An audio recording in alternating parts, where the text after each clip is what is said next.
Welcome back বন্ধুরা, কেমন আছেন আপনারা সবাই? আমার চ্যানেলের নতুন একটি ভিডিওতে আপনাদের সবাইকে স্বাগত জানাই। তো আজকে আমি চলে এসেছি ডায়মন্ড হারবার মৎস্য আড়তে, যেটি নগেন্দ্রবাজার ফিশ মার্কেট নামেও পরিচিত। এই যে সামনে রাস্তাটি দেখছেন ঢুকে গেছে, এটি কোনো রাস্তা নয় আর কি। এর ভিতরে রয়েছে সারি সারি আড়ত এই রাস্তার দুপাশে, যেটিকে বলা হয় এশিয়ার দ্বিতীয় বৃহত্তম মাছের আড়ত। তো আপনাদের এই আড়তটি ঘুরে দেখাবো আজকে আমি। চলুন ভিতরে যাওয়া যাক। তো আমরা ভিতরে চলে এসেছি, আপনারা দেখতে পাচ্ছেন দুদিকে সারি সারি আড়ত রয়েছে। তো আপনাদের দেখে মনে হতেই পারে যেহেতু এটা এশিয়ার বৃহত্তম মাছের আড়ত, তাহলে এত ফাঁকা কেন?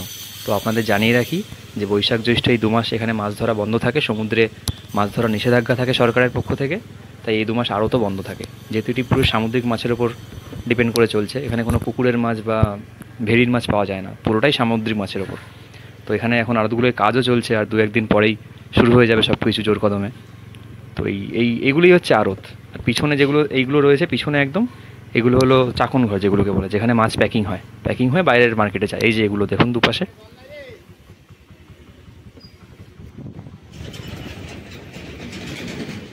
এই যে এখানে যে ঘরগুলো দেখতে পাচ্ছেন আপনারা ছোট ছোট রয়েছে, এগুলিকেই বলে চাকন ঘর বা বরফ ঘর। এখানে মাছ প্যাকিং হয়, বরফ হয়, তারপর সেই মাছ চলে যায় বাইরের মার্কেটে। চলুন আপনাদেরকে ঘুরে দেখাই ওদিকটাও।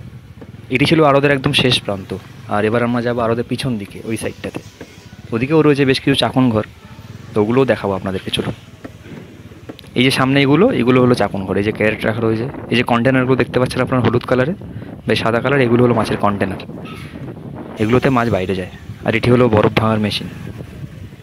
বরফ তো আর হাতে ভাঙা হয় না, প্রচুর বরফ, এগুলোই মেশিন।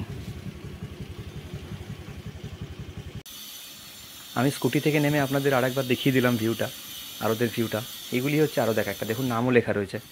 তো এখানেই মাছ বিক্রি হয়। আর এই দিকটা হলো আড়তের একদম পিছন দিকটা।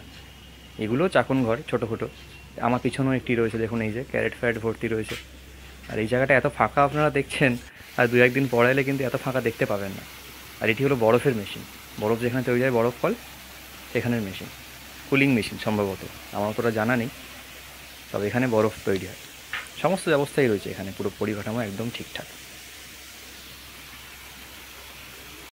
তো বন্ধুরা, এই হলো অফ সিজনে নগেন্দ্রবাজারের আসল রূপ, একদম ফাঁকা। তো সিজন শুরু হয়ে গেলে তার চিত্র আমি তুলে ধরবো আপনাদের কাছে, কীরকমভাবে মাছ বিক্রি হচ্ছে, অকশন হচ্ছে, সেগুলো বাইরে যাচ্ছে আপনাদের কাছে। তো সেই সমস্ত ভিডিও দেখতে আমার চ্যানেলটা ফলো করুন, আপনারা সাবস্ক্রাইব করুন আর পাশে থাকুন। ধন্যবাদ।